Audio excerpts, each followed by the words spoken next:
Hello, this is Andrine, a Jewish American priestess, and I'm going to bring you a Hebrunes reading today. It's a timeless reading, and it is going to be talking about what's coming right now with regards to the rain, the flood, what's coming into our lives, what is flooding in right now, and how can we handle that?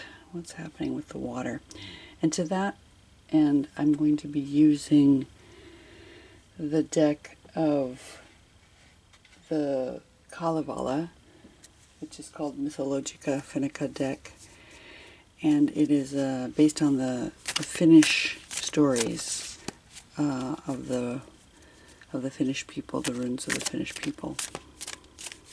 And I'm going to just take out 2 cards today. And we'll do a reading. You can choose which card speaks to you.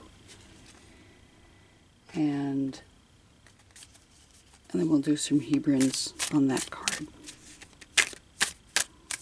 Let's see which 2 cards want to speak to us today. There's number 1.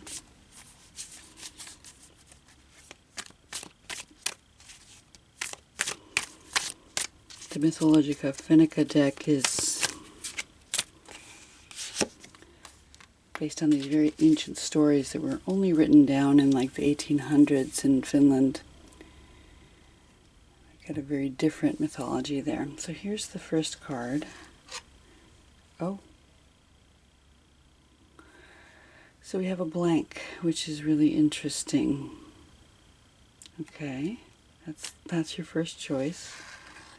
Surprise. And the second is the Feast of Päivölä. So fascinating. Okay, take a look at both of these cards and determine which one is calling to you today. And I will see you in your reading.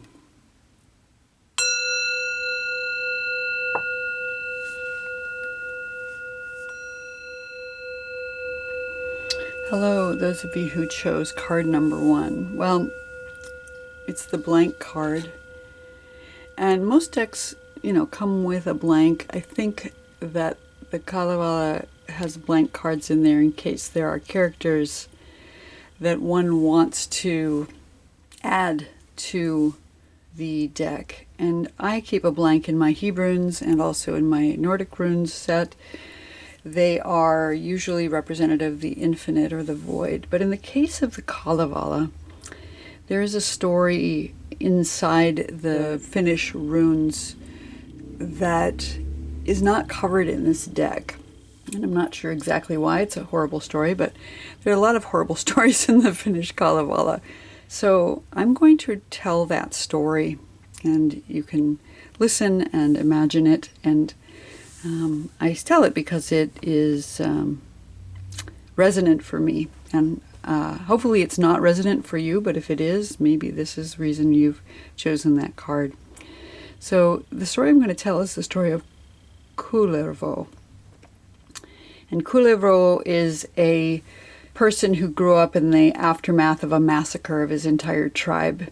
And he realizes that the same people who brought him up, the tribe of Untamo, were the ones who killed his family. He was mocked and sold into slavery and further tormented, and he finally runs away from the masters. So it's a really awful story. His family was killed. He is raised by this other family that tries to tame him. But the story goes that when he was only 3 months old, he could be heard vowing revenge and destructions upon Untamo's tribe. They try to kill him 3 times, drowning, fire, and by hanging, and each time he is saved by his magical powers. When he's finally allowed to grow up, he tries 3 times to find employment for him as a servant in his household, but all 3 attempts fail because his wanton and wild nature makes him unfit for any domestic task. And in the end, he decides to sell him to rid himself of the Kullervo child. He sells him to Ilmarinen, who is the smith of the Kalevala, and he sells him as a slave. And he's raised in isolation because of his slave status. He has a fierce temper, and he has these growing magical skills that are frightening. He's got only one memento of his childhood. It's a family knife that has been preserved and passed along to him as an infant. So the wife of Ilmarinen, who is the daughter of the north of Pohjola, she enjoys tormenting the slave boy. And she sends him out to tend her herd of cows with a loaf of bread that she has baked stones into. And when he attempts to cut the bread with his knife, the knife breaks because it hits a stone. And he's so enraged that he sends her cows out to the forest and he calls in wild beasts. With his magical powers, he disguises the wild beasts as cattle, brings them back to the mistress's house and says that she should go milk them, at which point the cattle turn back into the wild beasts and they attack her. She calls to the high god Ukko to kill Kullervo, but Kullervo prays to be spared and instead to have her killed because of her wickedness, which it does. Then he flees and runs to find that his family is actually still alive, except for his sister, who has disappeared. His father also cannot tame him and has difficulty finding work for his son, so he sends the young man to collect taxes due to the tribe, and on his way back he tries to seduce several young maidens who refuse him, and finally he meets a beggar girl who also rejects him at first, but he takes her into his sleigh and he sweet talks her, and eventually he sleeps with her. And afterwards she asks who he is, and she realizes that he is her brother, at which point she is horrified and commits suicide by throwing herself into the river. He's very distraught by what happens. He returns to his mother and tells her what happened and vows revenge on this other tribe that has made his whole family suffer this way. And he asks if his mother will mourn him if he dies, and she said that she would shed a tear for him, but no one else in his family says that they will mourn him. So he goes out to seek revenge, and there's this huge battle, and everyone from his family dies when he returns home. All he finds, even though he has gone and slain the other tribe, all he finds is his own dead, including his parents, and his mother's ghost speaks to him and tells him to go to the woods for shelter, which he does. But instead of finding shelter, he only finds the place by the river where he has seduced his sister, and the earth is still mourning of her ruin, and there are no plants that can grow in the spot. So he asks for Ukko's, the great god's, sword, if it will take his life, and the sword accepts, noting that it doesn't care whose blood it drinks, for it is drunk both of innocent and guilty blood, and Kullervo commits suicide by throwing himself on the sword. And the moral of the story, if there can be one, is from Väinämöinen, says that children should never be given away or ill-treated in their upbringing, lest they fall into this sort of horror if they fail to attain understanding and discretion, and they become how they have been treated. And again, this is a horrible story, but things are kind of horrible right now, and that's what came up when I saw this blank card, because I had intended not to memorialize Kullervo so much as his sister, who is another just innocent in this story, and the one with whom I identify most. So let's pull out some Hebrunes to see what else is up. This is a harsh month, the month of Cheshvan, where we're dealing with this darkness and this mourning that is coming to us, and needing to grieve the losses of life and war. The first letter we have at the top is Dalit.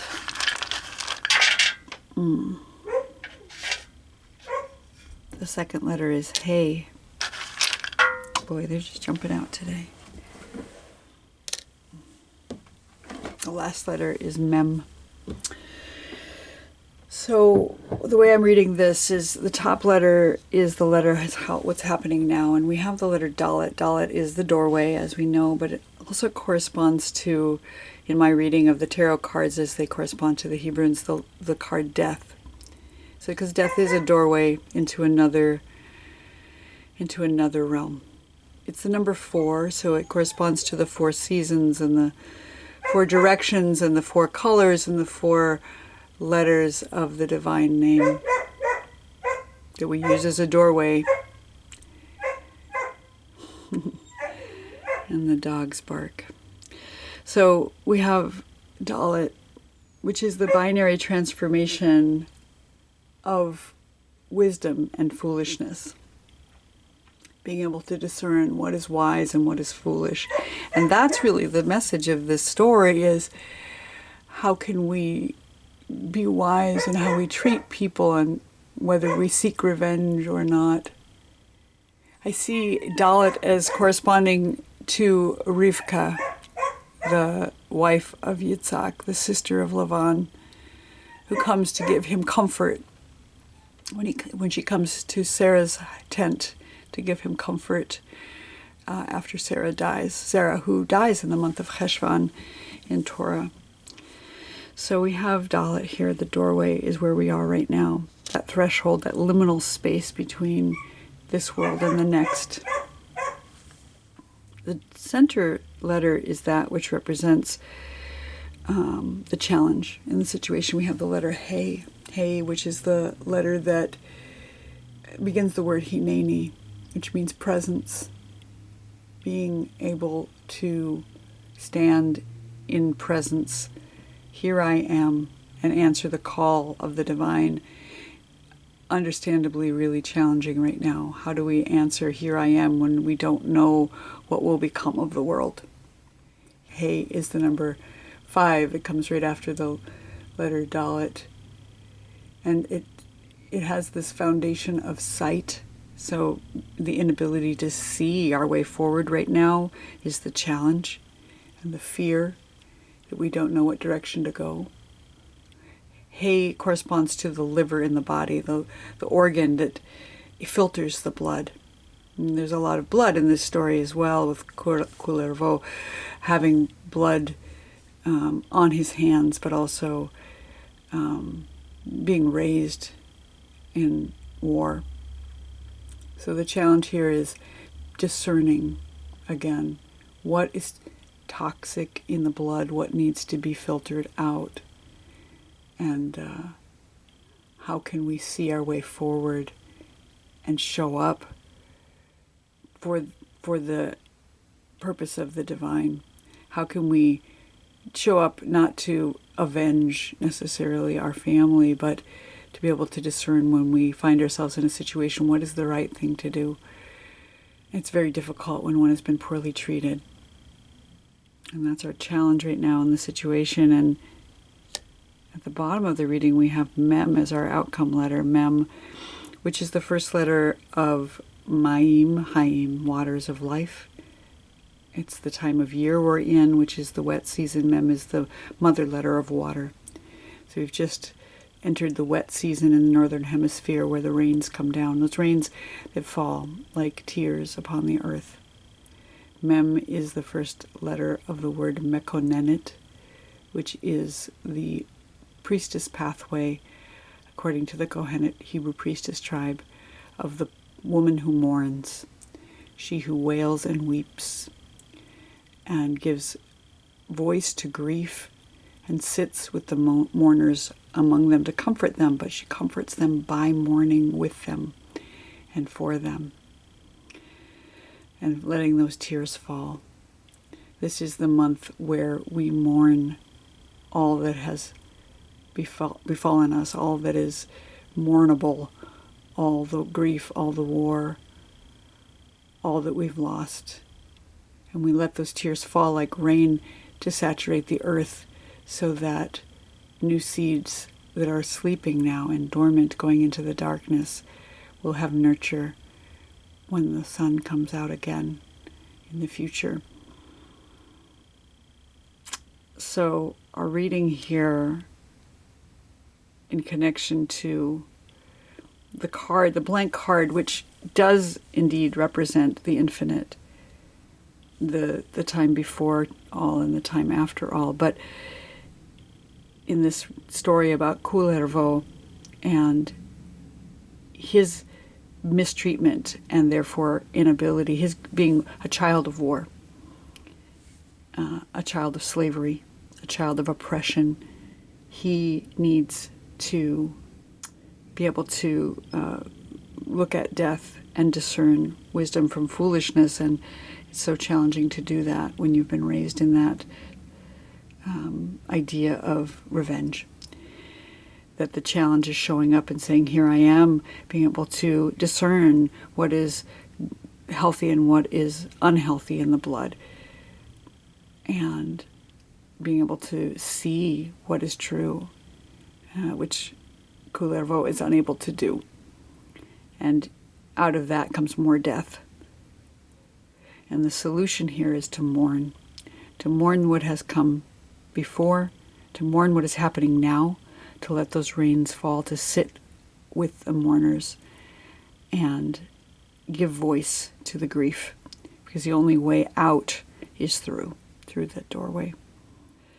That's what I'm getting today for this reading, and I know it's dark, and we're going into the darkness right now in this time of year, and I hope that you find comfort as you show up for yourself and sit in that liminal space and mourn what needs to be mourned right now in your life. I know this is dark and it's difficult, but I can only read what I see.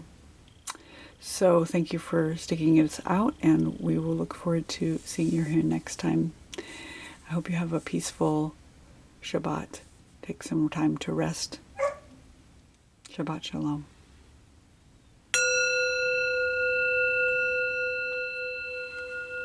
Hello, those of you who chose card number 20, the Feast of Päivölä. And let's take a look. This is what it looks like. It's interesting symbolism. It looks like a cup that has got, well, initially it looks like a spider, but I believe it's snakes coming out of it, including the handle of the cup, which almost looks like a snake as well. And let's read a little bit about it in the book. What it says is, this card is the traditional Judgment card. The key words are judgment, a very perceptive and discerning mind, being open to criticism, critical self-reflection, open-mindedness, clear communication, learning through experience, and resourcefulness. This tells the story of the great wedding feast that was arranged for the smith Ilmarinen and the maid of Pohjola. Everyone had been invited except for Lemminkainen, who was a well-known troublemaker. He heard about the feast nonetheless and decided to attend even without invitation. His mother warned him not to go and reminded her son how he'd already been fished from the river of Tuonela once, but Lemminkainen didn't care for his mother's warning. Once he'd arrived at Pohjola, Lemminkainen sat on the master's seat and demanded ale and food for himself. The mistress and the master of Pohjola didn't take kindly to the insolent and unwanted guest. They gave him a stoop that was seething with snakes. Lemminkainen picked the servants from the ale with a hook and threw them on the floor and beheaded them with his knife. The master of Pohjola had enough and challenged Lemminkainen to a duel with spells. Lemminkainen proved to be better, and the master challenged him again, this time to a sword fight. Lemminkainen was victorious again, and after striking his master's head off, he impaled it to one of the 100 spears that circled the yard, that had already had scores of heads adorning them. Louhi rallied her troops, but Lemminkainen changed into a form of an eagle and fled home. There his mother advised him again, this time to flee to an island behind the 9 seas. Lemminkainen took his father's boat and sailed to the island where his father also had lain low in his own time, and he stayed there for 3 years.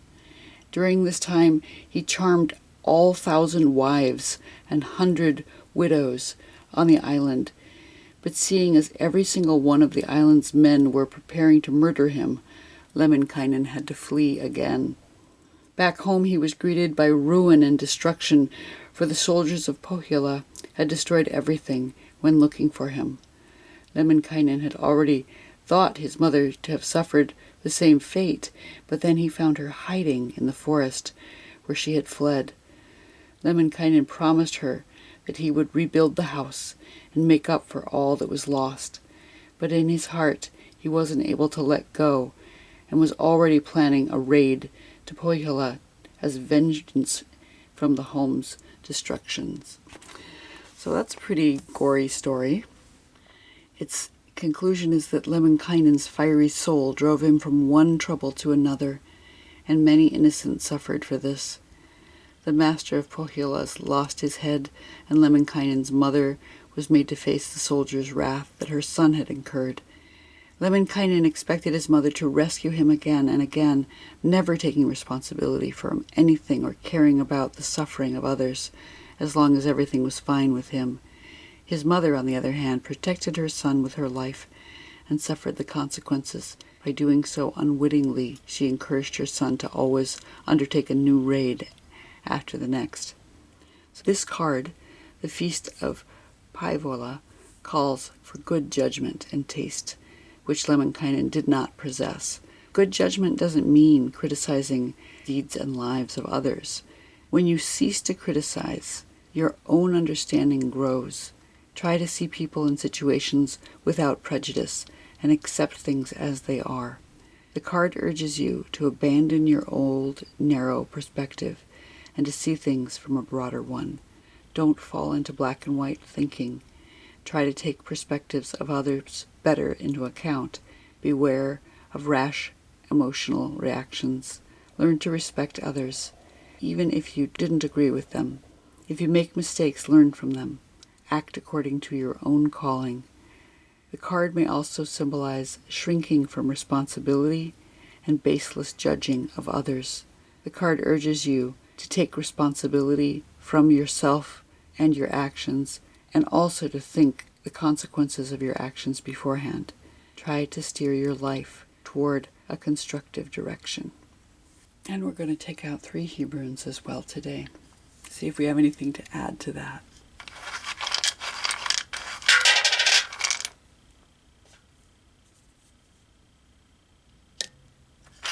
Number 1, we have Het. Number 2, we have Gimel.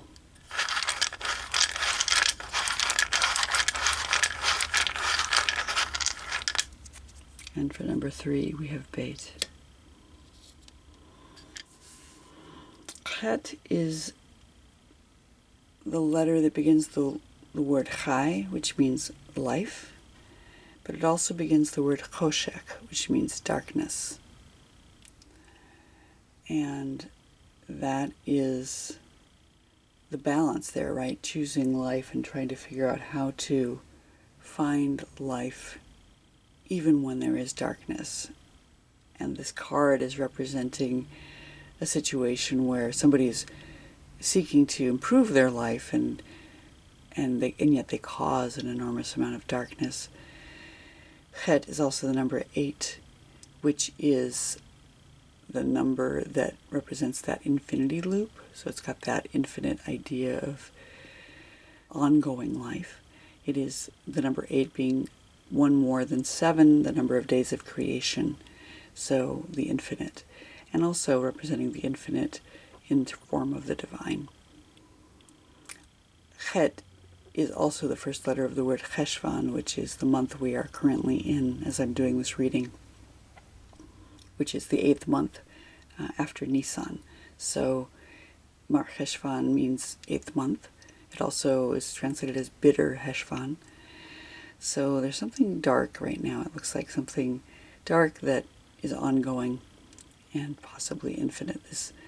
the story that we read about Lemminkainen and his ongoing need to seek revenge and judgment, but his own actions have caused a lot of the misery that's been brought about. Chet is also about contracts and commitments. It looks like a little bit like a marriage canopy, a chuppah. And it's also the day, 8th day after a child's birth is the day that one is dedicated to the divine, either through naming and or circumcision, which is also a sort of bloodletting of sorts in contract with the divine. So what's up right now are these contracts and commitments. Interesting, this is the feast of Päivölä, but it is a wedding feast. So we have a chuppah, but we also have blood that is shed there.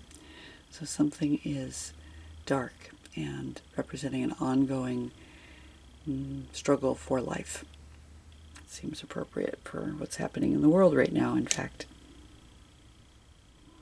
The central card, which is the challenge, is the letter Gimel. And Gimel is a foot or a camel, and it is about rushing, running, moving forward quickly. And so the challenge in this case is the flight, the fleeing that needs to be done in the wake of this darkness, this violence. Lemminkainen flees away from his own actions and yet leaves in his wake this huge amount of destruction. Many people are fleeing right now. In fact, we have a situation where we were asked to house somebody who has fled a country, a war-torn country right now, running with her 3 children, and we were able to assist, and that's been a great blessing for me because it's been very hard to know how to help out, feeling very helpless in the situation. So this idea of flight is here. But Gimel is also the letter that corresponds to the planet Jupiter in the sky. Jupiter, which is called Tzedek in Hebrew. Jupiter means justice in Hebrew. So fleeing toward justice, ideally, and not away from it, is a challenge right now. Trying to find a way to escape a situation maybe that is unjust and move towards something more righteous in the world is our challenge that's up. And our final letter in this reading is the letter Beit. This is the outcome or advice for the situation. Beit is a home, trying to find home, trying to find a place to rest. Beit is the letter that represents a house or a building, maybe even a place of worship. But big picture for me, Beit always comes back to the body because it's our home regardless of where we move to. So finding comfort in one's body, finding a place to rest. Beit is also the letter that rules over the day of Shabbat in the Sefer Yetzirah. So in time, this idea of rest is here. So coming to a place of home and rest is going to be important.